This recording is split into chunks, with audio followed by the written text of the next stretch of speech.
Wow. Live in person today. For real. Not halfway across the country. Yeah. No split screen. Yeah. I feel it looks weird compared to the rest of the ones. I know, but hey, it's not for you. Continuity, right? For the Fight Club. Yeah, the Fight Club. The Fight Club. Solidified. Yeah. I hope you guys enjoyed that. We're going to get into some stuff too. Real quick for the audio listeners checking us out. This is the Good Fighter Podcast, Connection, Intention, and Purpose coming at you. But if you would like to see Dr. Nash and I in the flow, check out our YouTube page. Check that link. Check that link. Send us, hey, I want to get adjusted. Hashtag that. Hey, I want to get adjusted. Hey, I want to get adjusted. Yeah, I like that. We should put that on a t-shirt. We could. We definitely could. We've got a whole list of t-shirts right now. That's true. We do. Yeah. We're going to have a GoFundMe page. Ooh. We need to get that. I did get linked up with a guy in Ames that does he's like an artist, but he has some pretty cool t-shirt and like hat designs. I need to show you. I was just thinking about him the other day. Did you put some stuff together? No, I just got connected with him yesterday. So dude, that would be sweet. You have to tell me what you think because he has like kind of his pricing online. So, right. Dude, a Good Fighter hat. Oh yeah, for real. So Fight Club hat. Fight Club. Maybe we get some gloves. Bro. We have to. Right. Didi right on the front or something. Logan Paul, I'm coming for you. Oh my god. Where's he from? No idea. Probably California. I was gonna say. I would always choose the Iowa boy over California boy. I mean, you have to. Right. Midwest always. Yeah. I mean, it's all about here, man. That's true. That heart factor. Heart can't go down for. Did you see the thing where they were like questioning if he got knocked out by Mayweather accidentally? Oh yeah, I did. He I didn't see the full clip, but I'd seen some speculation. Boxing's nuts, man. Yeah. That amount of just repetitive head trauma. If you're a boxer, you fight it all, and you ain't get it adjusted. Right, dude. I see a guy at my clinic.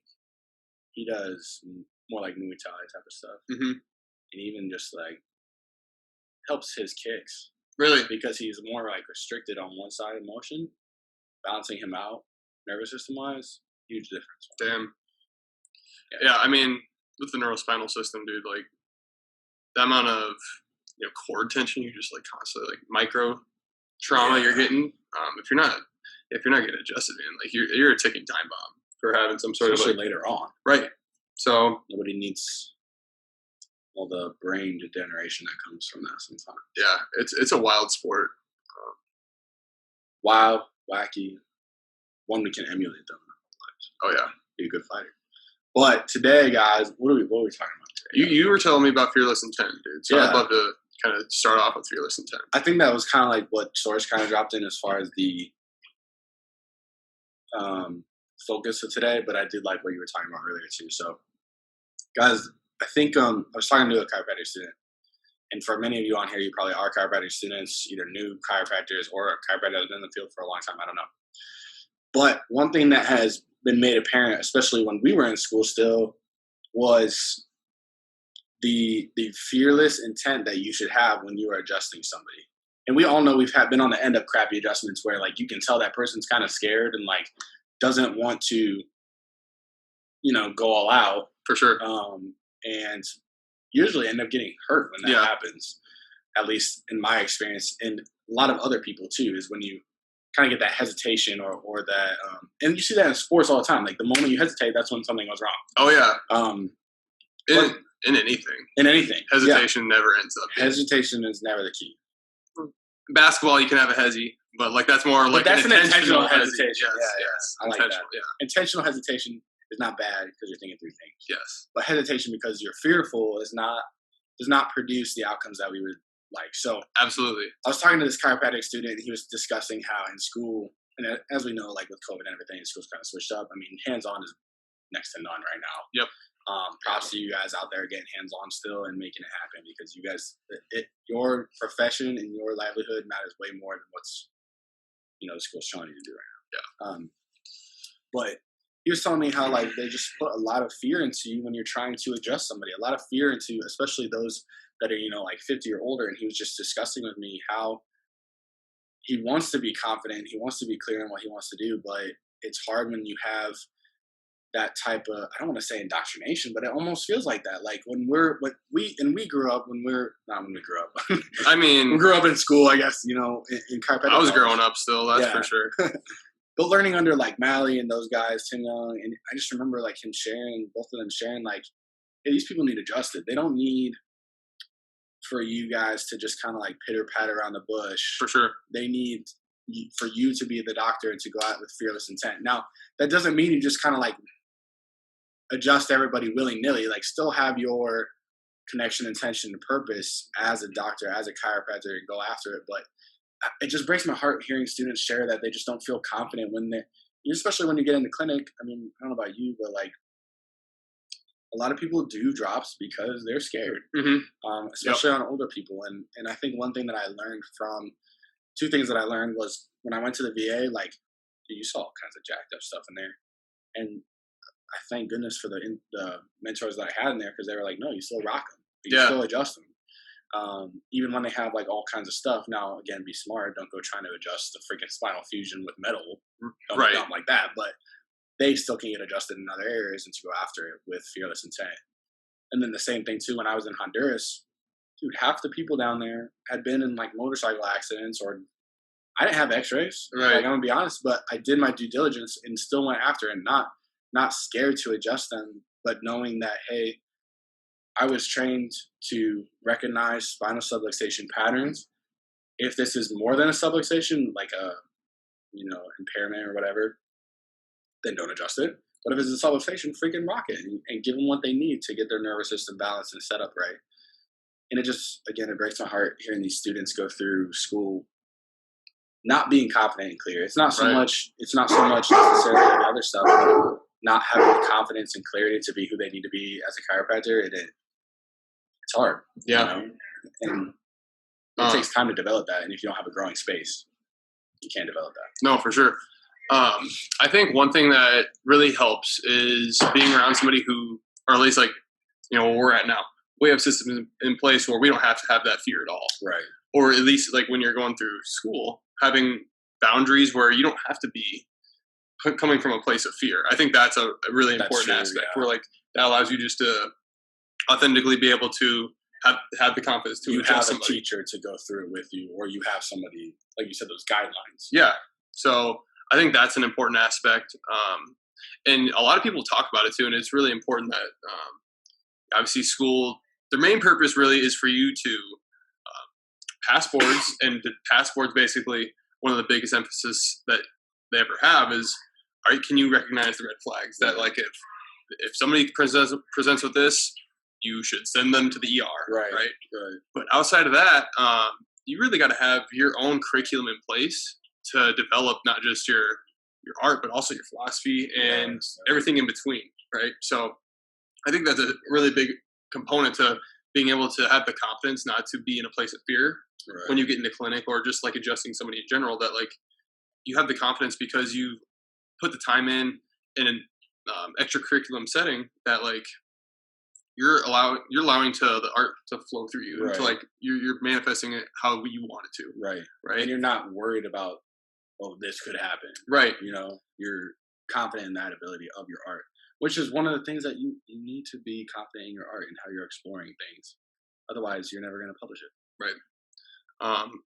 One other little aspect. So you were talking about, obviously at the VA, like you're seeing so many people with so many different traumas going on, and like the adjustment, right? You're not going to, what that person really is coming to you for, they're not coming to you for electrostim therapy. They're not coming to you for K-tape, right? They're coming for an adjustment. Yeah. And that is obviously a physical adjustment, but also it's not just there's so many different ways that can manifest for them, right? Right. You're adjusting the trajectory of their internal and external environment. Yeah. Their internal environment, obviously, we understand that like we're adjusting the pressure on nerves and allowing an aid to flow and communicate freely. And I would also argue that adjustment is also changing their ability to have that awareness and perception. Oh, for sure. Which is changing how they view reality, which I think is, if not as important, more important than the internal environment. Yeah. And how they're perceiving the external environment, because everything really does come down to perception. Above, down, inside out, either way. Yeah. And I think I think with that, you see a lot of guys in there that had injuries for so long, and we see that in private clinic too. But like the VA stuff, you see like some crazy injuries, but Yeah. they hold that almost as that mental block too. Is like, oh, well, I'll never be able to get this good or feel good. I'll always have this pain. I'm just trying to diminish it as much as I can. But letting them recognize the fact that you can grow, it's allowing that growth to take place. But as a chiropractor coming in and letting them know that we can switch it up, change that internal and external environment to let them know that they can be them again. For sure. And I just can't imagine going into some of these clinics and not providing hope in the way that we need to. Right. You know, it's hard. And I think a big component that really was a big shift for me was my mindset when approaching somebody. Sure. Yeah. And understanding that, like, I'm not looking for something to seek and destroy. I'm looking for the greatest potential for growth or for release for that person. Yeah. Can you touch on your process? Because they obviously got to watch it a little bit too. Yeah. Touch on like what's going through your mind in that moment, and even right before an adjustment, because that moment right before the adjustment, sometimes, especially when you're learning, you can get that like inside voice, like, don't do it. Yeah. You know, this isn't where you're supposed to be. Yeah. Just walk us through not only the process, but how you can kind of overcome that too. Because we're as students, you always have that. Like you have to kind of like quiet that down and recognize that confidence to move forward, I guess. Oh yeah. So anybody, obviously, the whole MLS community does such an amazing job, because that's one of the first things that's the initial step with everything, is to ground center and open your heart to whoever is in front of you, right? So for me, it's always just imagining myself in a position where I'm loving somebody, right? And I'm just putting my whole physiology in a state of like love. Right? I'm not coming from a place where I'm angry or whatever else I've been carrying for that day, that week. Yeah, I can let that go, right? Because that's not going to serve me or them. Right. All I want to do is give love to whoever that is there for me, and have them receive that love and just return that to me as well. Right. That's just what I'm imagining. But so when I'm just listening down the spine, it came from so I've talked about Bruce Lipton's biology belief, right? Yeah. And the concept that, a reality and everything is more space than anything else. Right. So when I'm listening, I'm letting innate really talk to me too, where I'm listening for those areas where there is a lot of stored potential here. Yeah. And those are the areas where I really want to make sure that I'm letting my hand just kind of like follow what it's feeling. Right. So noticing what I notice. Yeah. And sometimes for some people, it's kind of, Dr. Jim Deegan does a really good job explaining it. It's like a Bluetooth pairing. So sometimes it can, pair really quick, but sometimes I need to kind of go through a couple scans, and that's okay. And sometimes, real quick, I want to make a note. When you say notice what you notice, I think that's such a big thing, because sometimes, especially with some chiropractors, they notice what they want to notice, not what they actually notice. Yeah. And that's where one injury could happen if they're adjusting everybody the same way. If we want to notice something, or if we want to, it's a PI, 3 in the T spine and then up the neck, a flying 7. Noticing what you need to notice, not what you want to notice. I think it's such a huge portion of it. Yeah. But that's just something we share in common, I think, is notice what you notice. And I like that about that. Yeah. I would say that, kind of building from people or some chiropractors are really looking, like they want something to pop up, right? Or like they're expecting certain things. And I think taking that out of the equation is one of the most beneficial things that you could ever do. Yeah. Being okay with just adjusting one segment. Right. Or even none. Or none. If they're, Yeah. Because initially when, I was listening to you, I still get it at times where I'm like, I get that little educated, like little chirp in where it's like, you should really get this, because, he's been sitting a lot. I'm like, no, I'm going to notice when I notice. You notice. Yeah. And, with the body, so, more often than not, less is more, right? So, that's a big component for me. And like that process. So listening, notice what you notice. And then, the last thing is coming from a place of ease, right? And that's another component where I think people have hesitancy, because in school, a lot of things are very, and we talk about this all the time, mechanical. Yeah. Being able to serve somebody from a place where their system is very relaxed, it's a lot more comfortable for the person receiving and a lot more comfortable for you delivering it. Yeah. Because it doesn't take, you don't have to be so constricted and sympathetic dominant. Yeah. When you're doing it. Yeah. In fact, that would inhibit you more if you are. Right. Because how can they become parasympathetic if you yourself are sympathetic in the moment? Right. That energy transfer that we talked about a lot of times too. Well, people who are in the fight club or people who are familiar with fighting, when you're fighting somebody, you don't have clenched fists. Clenched fists are slow. Yeah. Right. You don't have speed. Your controls diminish by holding all this. You're essentially locking down your system when you're like this, right? And when you're adjusting somebody, it goes the same way. Having soft hands, Dr. Malley does a great job explaining this. Soft hands move fast. Yeah. And you feel so much. You can notice so much more when your hands are soft. Right.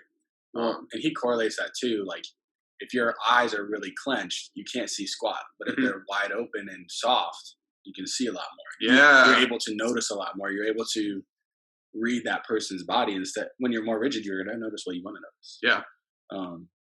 You said something right there that I think was really good. I lost track of it, but maybe it was like this. I can't remember. No, that's good. I just think it's really crucial that we get into that. Oh, it's the mechanical portion. Yeah. I think, and this is where I want to distinguish. As a student, especially if you're a student, there is a portion of your learning that will be mechanical. Yes. Because you're learning. You will have that time when you're like, especially in school, when you have to pass boards, tissue pull, LOA, or whatever. Yeah. I don't P to A, LR. Yeah, all that good stuff. Yeah. And it will be mechanical, but as you refine your art and recognize when you need to be less mechanical and kind of keep refining that, because that was that when I was in school, that would piss me off the most when we're in like 10 trying this person still. They're not fluid with it, it's and I want so badly to people to feel confident in what they're doing. And when you're mechanical, you can't be. Yeah. I mean, think of all the best sports players, fighters. They're never like, when you like learn to hit on a tee in baseball, and you do like the 4-step progression. You can't hit a home run doing that. No. It has to be fluid, and you have to learn through the way. So there's a time and place for it, but you grow in your art and just be more responsive and aware of what you're doing to fulfill that, and with confidence and clarity. Amen, bro. So, Dr. Gates, I don't want to make you late, bro. Oh, we'll be all right. Okay, cool. Let's do like 3 more minutes. Okay. I want to share what you were going to share, though. Okay, yeah. Unless you feel like it's not enough time and it would be intentional. We can always hold on. So, I mean, what I was talking earlier was about awareness and perception. So, with a lot of talking chiropractic school community in general is, some people just aren't, they get adjusted and, they've had years and years of patterns built in where they just have all this dysfunction going on. And when they get adjusted for the first time, they weren't, in a place to receive, which in a way, I think that's very true. But also it is in a way pushing some of the blame onto the person on the table, right? And they're coming to us to receive that adjustment that nobody else can provide, right? That one true special thing that can help them make that connection inside. And it kind of comes back around to really helping them understand that this change in perception is a good thing. Yeah. And when somebody's, adjusted for the first time, they've had so much dysfunction, lots of times their body wants to hold on to those old patterns. Yeah. And it's like, it's holding on to what's comfortable, not what's beneficial. Right. Yeah. So, and that can go for getting just about anything. To let it go. Yeah. Being able to let go of things. Right. So that's one big component that I really love talking with people about is, sometimes when you receive your first adjustment you've never been adjusted for, or even by somebody new. If you've seen a chiropractor before, sometimes when you get adjusted by somebody new, a different way, you can feel sore, right? And that's okay. Lots of times when the body really wants to let go of an old pattern, or it's adapting to a new pattern, right. It's feeling something different, right? And feeling different, our body almost kind of sends a little yellow, a little check engine light, right? Which isn't necessarily a bad thing. No. And I always say that it is similar to like when nerves have pressure released and they start waking up. What's the first thing they usually start feeling when they've had pressure for a while? Yeah. Usually some irritation. Yeah. So I think helping somebody understand that a perception change is one of the best things that can actually happen from the adjustment is actually really empowering for people. Yeah. Notice what you've noticed and change perceptions. Only connection, intention, and purpose, I think, is to do it from a place of love. Almost. Like you touched on that, I think is huge. Because when you were talking about you can't think about people that you were serving up before and like bringing that into the room, it's kind of like having like a girlfriend when you have a wife. Like you can't love both equally at the same time. You can't love your wife the same way you need to if you have a girlfriend, right? For sure. You need to commit your love to the one person. And I think it's kind of similar. I don't know if that's a good analogy, but I don't know from experience, man. So I don't know. But you need to be committed and you need to love the person as if they're the only person right there in that moment, because they are, and their nervous system is too. Yep, 100%. We will be back for part 2. Blah. Here in a couple days. We're gonna hit it. So we are doing that then? We'll do it a little bit. Okay, we'll piece it in like another. Oh yeah, for sure. We'll we got to take full advantage of this. 100%. Guys, we don't get to see each other. Fight Club appreciates it. We want to give them what they want. Loves it. Yeah, we want to give them what they want. So true. That's good. Sick. All right, good fighters. You know where to find us, but stay tuned for part 2. Yes, sir. Choose your destiny.